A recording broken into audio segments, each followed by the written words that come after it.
Hello, good morning everyone. My name is Archana Paul, lecturer from Pravara Medical Trust, College of Pharmacy.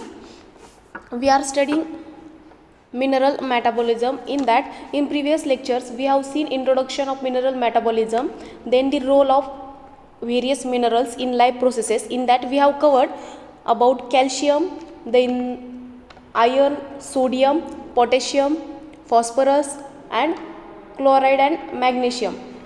So today we are going to discuss about trace elements. As I told you last times, what are the trace elements? The trace elements, these are cobalt, copper, fluorine, iodine, chromium, selenium, manganese and molybdenum. Means these are present in our body in small quantities. They are called as trace elements. So we will see one by one the various trace elements. In that, the first element is iodine. Okay, the iodine is essential trace elements which is required for biosynthesis of thyroxine hormone in thyroid gland. About 1/3 of total body iodine is in thyroid gland, remaining is distributed in ovary, muscles, blood and all tissues. And this iodine is present in the form of iodine which is freely diffusible like chloride. हा जो iodine जो आहे हा एक essential trace element आहे. तर हा जो आयोडीन आहे तो कशासाठी लागतो?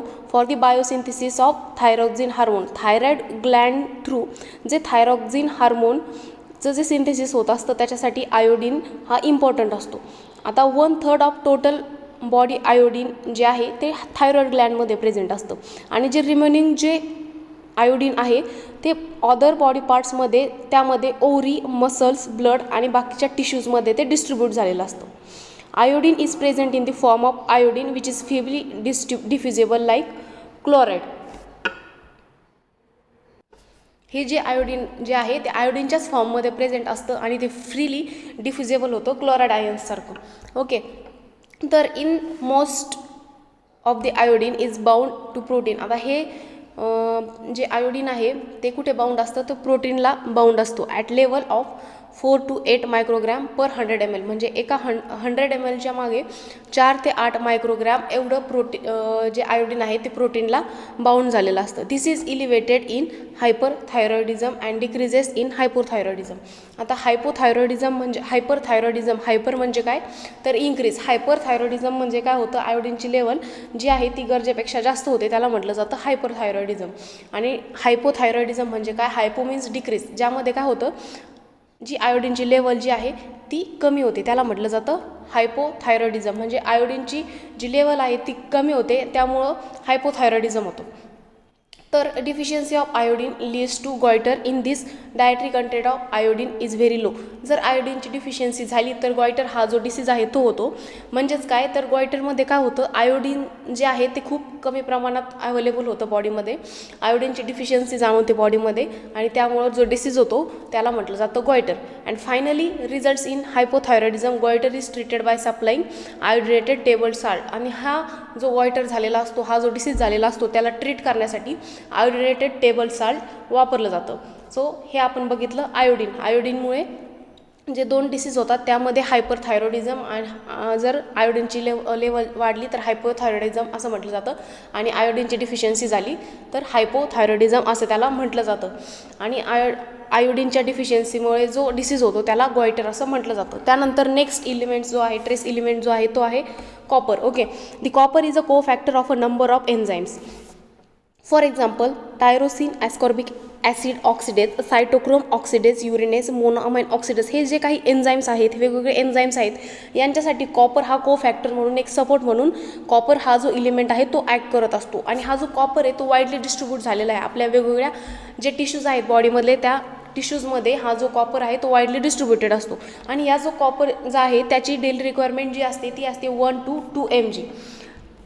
Okay, the dietary copper is absorbed by active transport mechanism up to 5 to 10%. हा जो 5 ते 10% एवढा जो डायटरी कॉपर आहे हा अब्सॉर्ब केला जातो ॲक्टिव्ह ट्रान्सपोर्ट मेकॅनिझमने. The copper is absorbed at the upper intestinal tract and it is transported by serum albumin, hemocuparin and ceruloplasmin to various tissue stores. आता हा जो कॉपर जो आहे अप्पर इंटेस्टिनल ट्रॅकमधून काय होतो, ॲब्सॉर्ब होतो आणि त्याचं ट्रान्सपोर्टेशन केलं जातं कशा थ्रू, तर सिरम अल्ब्युमिन थ्रू, हिमोग्लोबिन, सेरुलोप्लाझ्मिन यांच्या थ्रू त्याचं ट्रान्सपोर्टेशन केलं जातं. आपल्या बॉडीमधले जे वेगवेगळे टिश्यू स्टोअर्स आहेत त्याला ट्रान्सपोर्टेशन केलं जातं कॉपरचं. Then congenital deficiency in the homeostasis of copper leads to its accumulation in the liver and discrete area of brain and in cornea of eye and other tissue causing hepatolenticular degradation of Williams disease. आता यामध्ये काय होतं, कॉपरचं वेगवेगळ्या ऑर्गन्सवर, ब्रेनवर, कॉर्नियावर, आपला जो आयचा जो cornea आहे त्यावर कॉपरचं डिपॉझिशन होतं, म्हणजे एक्सेस ऑफ कॉपर डिपॉझिट होतं, ॲक्युमुलेट होतं आणि हा जो प्रकार होतो त्याला म्हटलं जातं Wilson's disease. Okay, then next trace elements is manganese. Manganese is a cofactor for number of important enzyme. हा जो manganese आहे तो वेगवेगळ्या एन्झाईम्ससाठी इम्पॉर्टंट कोफॅक्टर म्हणून ॲक्ट केला जातो. त्यामध्ये जे अर्जिनेज असेल, मेवालोनिक कायनेज असेल, तर हे जे काही एन्झाईम्स आहेत त्यांच्यासाठी कोफॅक्टर म्हणून मॅग्नेस हा ॲड करतो. Deficiency of dietary manganese leads to growth retardation, then reproduction, also it causes psoriasis म्हणजेच बोन मालफॉर्मेशन. जर मॅग्नेसची डिफिशियन्सी झाली तर ग्रोथ रिटार्ड होते, म्हणजे ग्रोथ होण्यासाठी प्रॉब्लेम होतो. त्यानंतर रिप्रोडक्शनसाठी प्रॉब्लेम होतो. त्यानंतर बोनचं मालफॉर्मेशन होतं. हे कधी होतं, तर due to deficiency of dietary मॅग्नेस.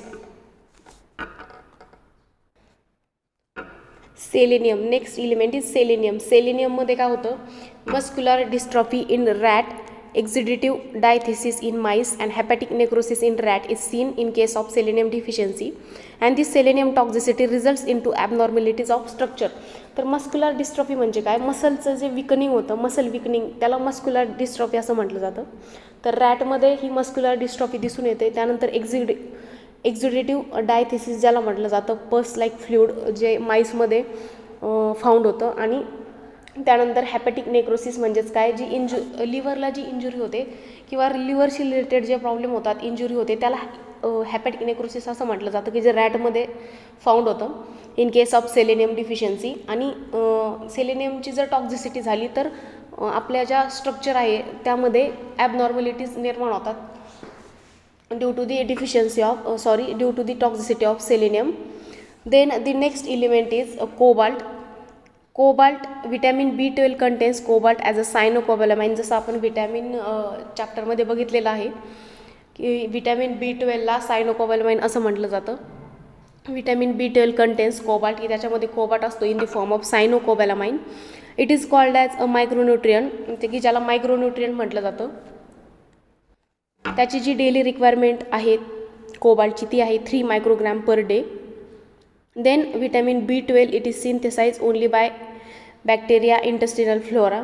आता हे जे विटॅमिन B12 जे आहे ते सिंथेसाइज केलं जातं only bacteria, then intestinal flora and mainly provides the major portion of vitamin B12. जो इंटेस्टिनल फ्लोरा जो असतो तो त्या थ्रू विटॅमिन B12चं जे सिंथेसाइज जे आहे ते होत असतं.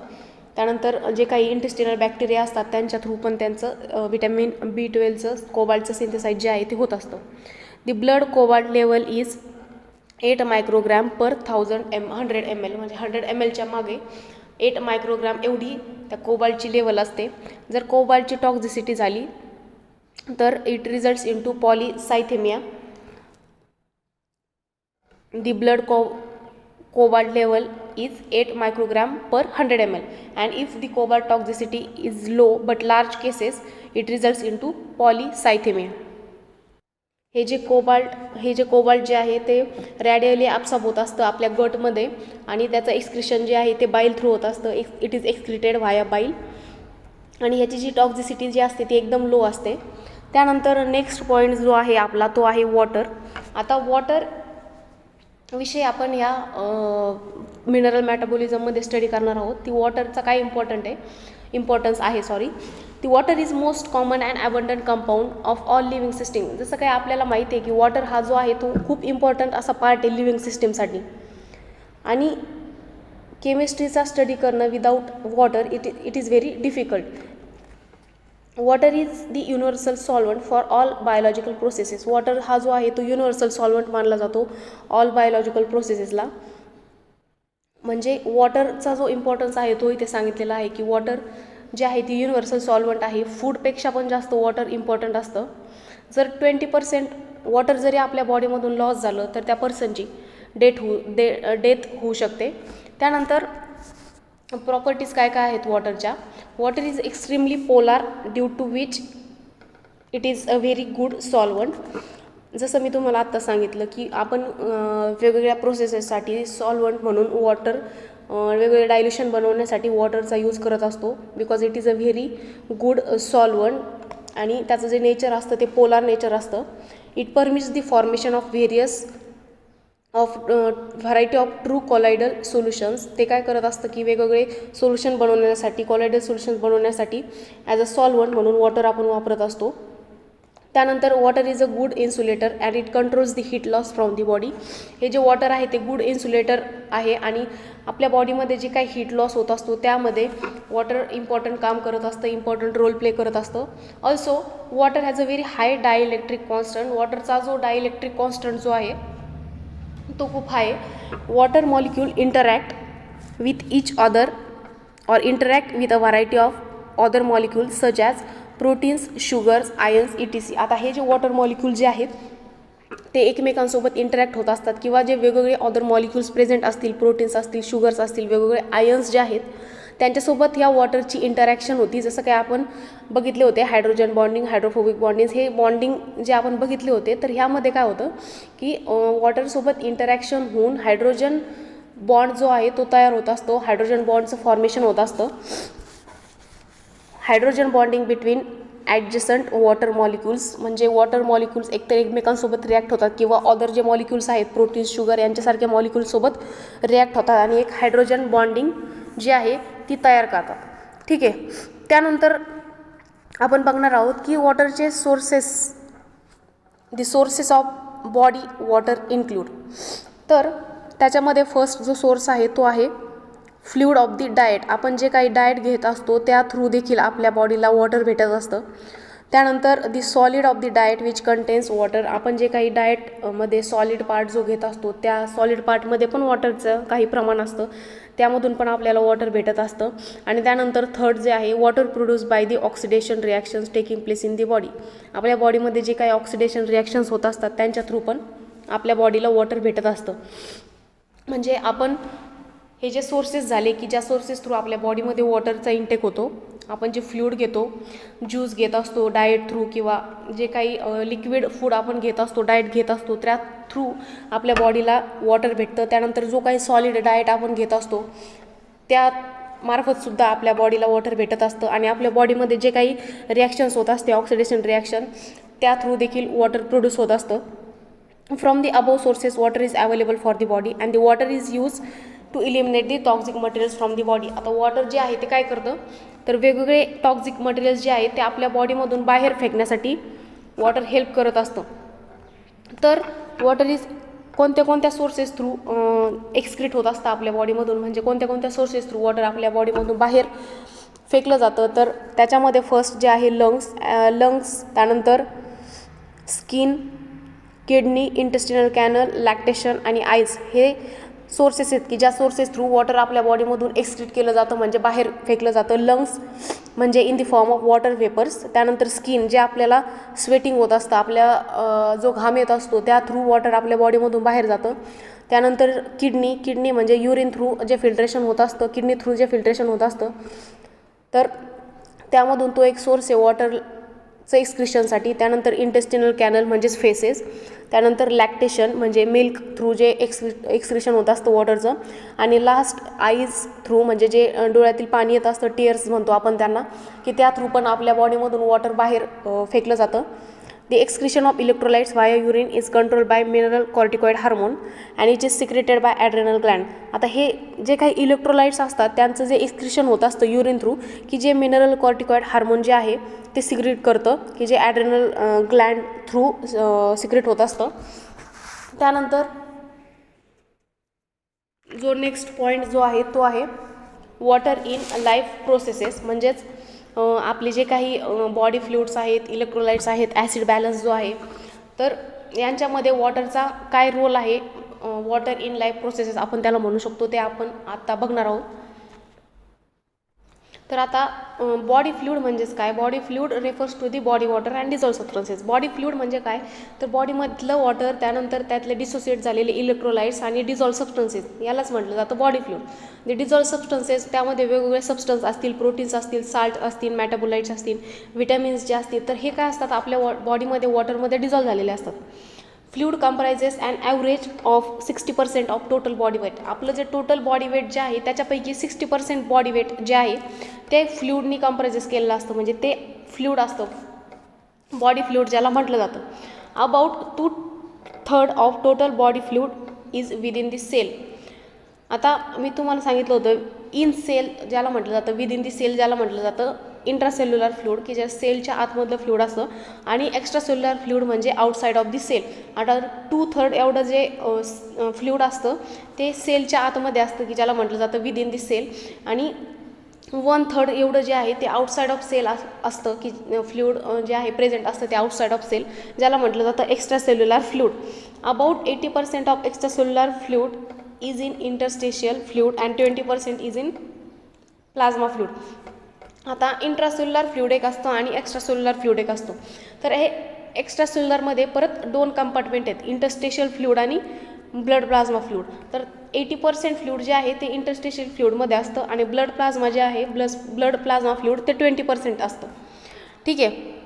तर the volume and composition of all different types of fluid is regulated by selectively permeable membrane.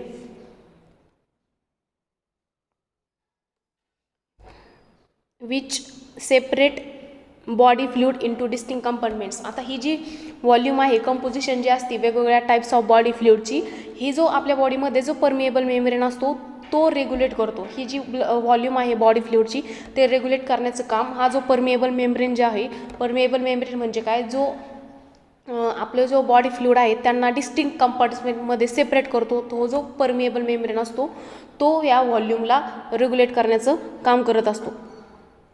Water is main component of all body fluids. Water हा जो आहे तो मेन कंपोनंट आहे सगळ्या बॉडी फ्लुइडमधला. तर नेक्स्ट पॉईंट जो आहे त्याच्याच मधला वॉटर इन लाईफ प्रोसेसमधला तो आहे ऑस्मोसिस. आता ऑस्मोसिस म्हणजे काय, हर ऑस्मोसिसमध्ये आपल्या बॉडीमध्ये जे वॉटरचं इन आणि आऊट होत असतं कंपार्टमेंटमध्ये, बॉडी कंपार्टमेंटमध्ये जे काय वॉटर इन होतं आणि आऊट होतं, तर ही जी काही प्रोसेस होत असते याला ऑस्मोसिस असं म्हटलं जातं.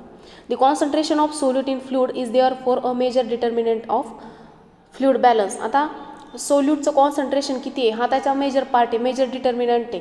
जसं सोल्यूट एक असतं आणि सॉल्वंट जे असतं, तर सोल्यूटचं कॉन्सन्ट्रेशन किती आहे फ्लुइडमध्ये, सॉल्वंटमध्ये, तर हा त्याचा मेजर डिटर्मिनंट झाला, मेजर पार्ट झाला फ्लुइड बॅलन्सचा. आता most of the solutes are electrolytes. आता हे जे काही सोल्यूट जे असतात की जे सॉल्वंटमध्ये म्हणजेच वॉटरमध्ये डिझॉल्व असतात, हे जे काही सोल्यूट्स असतात ते इलेक्ट्रोलाइट्स असतात. आता इलेक्ट्रोलाइट्स म्हणजे काय, the electrolytes are the compounds which on dissociation gives ions. आता इलेक्ट्रोलाइट्स हे जे काय असतात त्यांचं डिसोसिएशन केल्यानंतर जे आयन्स देतात. आता सपोज एक्झाम्पल बघायचं म्हटलं तर NaCl आहे, सोडियम क्लोराईड, NaCl, त्याचं जर डिसोसिएशन केलं तर आपल्याला भेटतं Na+ आणि Cl-. हे 2 आयन्स आपल्याला भेटले म्हणजे डिसोसिएशन केल्यानंतर, ते झाले electrolytes. The electrolytes are the compounds which on dissociation gives ions. हेच म्हणजेच फ्लुइड बॅलन्स म्हणजेच झाला वॉटर बॅलन्स, फ्लुइड बॅलन्स म्हणजेच वॉटर बॅलन्स, आणि वॉटर बॅलन्स म्हणजेच इलेक्ट्रोलाइट बॅलन्स असं त्याला म्हटलं जातं. आता इलेक्ट्रोलाइट्स जे आहेत ते electrolytes on dissociation gives their ions. For example sodium chloride, potassium chloride, sodium phosphate, तुम्ही इथं बघू शकता. सोडियम क्लोराईड आहे NaCl, त्याचं डिसोसिएशन केलं आपल्याला 2 आयन्स भेटले, Na+ आणि Cl-. तसेच पोटॅशियम क्लोराईड जे आहे त्याचं डिसोसिएशन केल्यानंतर K+ आणि Cl- असे 2 आयन्स आपल्याला भेटले. यालाच म्हटलं जातं डिसोसिएशन ऑफ इलेक्ट्रोलाइट्स. तर मेन फंक्शन्स काय काय आहेत ह्या इलेक्ट्रोलाइट्सचे, तर आपल्याला माहिती आहे की वेगवेगळे इसेन्शियल मिनरल्स आपल्या बॉडीमध्ये प्रेझेंट असतात, इम्पॉर्टंट मिनरल्स प्रेझेंट असतात. त्यामध्ये सोडियम असेल, पोटॅशियम असेल, क्लोराईड असेल, मॅग्नेशियम असेल, फेरस असेल, फॉस्फरस असेल. तर हे वेगवेगळे इसेन्शियल मिनरल्स आहेत की जे आपल्या बॉडीमध्ये प्रेझेंट असतात. तर त्याच्यामधला कॅल्शियम जो आहे, जो आपल्या बोन फॉर्मेशनसाठी लागतो, बोन्सच्या फॉर्मेशनसाठी लागतो, कारण आपले बोन्स जे असतात कॅल्शियमचे बनलेले असतात. आणि आयर्न जो आहे तो it is required for the formation of haemoglobin, म्हणजे जे काही HB आपण म्हणतो, हिमोग्लोबिनच्या फॉर्मेशनसाठी आयर्न लागतो. Then electrolyte control the osmosis and hence volume of the various body fluids. आता हे जे काही इलेक्ट्रोलाइट्स असतात ते काय करतात, ऑस्मोसिसला कंट्रोल करतात. ऑस्मोसिस म्हणजे जे काही बॉडीमध्ये वॉटरचं इन आणि आउट होत असतं त्याला कंट्रोल करण्याचं काम कोण करतं, ते इलेक्ट्रोलाइट्स करतात. आणि त्यामुळं व्हेरियस बॉडी फ्लुइड्सची जी व्हॉल्यूम आहे ती पण मेंटेन होते. त्यानंतर हे मिनरल्स जे आहेत ते काय करतात, ॲसिड बेस बॅलन्स, त्यानंतर जे काही नॉर्मल ॲक्टिव्हिटीज, सेल्युलर ॲक्टिव्हिटीज होत असतात त्यांना बॅलन्स करण्याचं काम हे मिनरल्स करत असतात. And also they carry the electrical current which allows the production of action potential and gradient potential which is required for the nerve impulses transmission. आपली जे इम्पल्सेसचं जे ट्रान्समिशन होत असतं त्याच्यासाठी ॲक्शन पोटेन्शियल अँड ग्रॅडियंट पोटेन्शियलची गरज पडते. तर ते कॅरी करण्याचं काम, इलेक्ट्रिकल करंट कॅरी करण्याचं काम हे जे इलेक्ट्रोलाइट्स जे आहेत ते करत असतात. तर हे आज आपण बघितलं फंक्शन्स ऑफ इलेक्ट्रोलाइट्स. त्यानंतर आपण कॉन्सन्ट्रेशन ऑफ इलेक्ट्रोलाइट्स, त्यानंतर वेगवेगळे जे महत्त्वाचे इलेक्ट्रोलाइट्स आहेत त्यामध्ये सोडियम, क्लोराईड, पोटॅशियम यांची अमाऊंट आणि क्लिनिकल ॲप्लिकेशन्स हे आपण नेक्स्ट लेक्चरमध्ये बघणार आहोत. So thank you.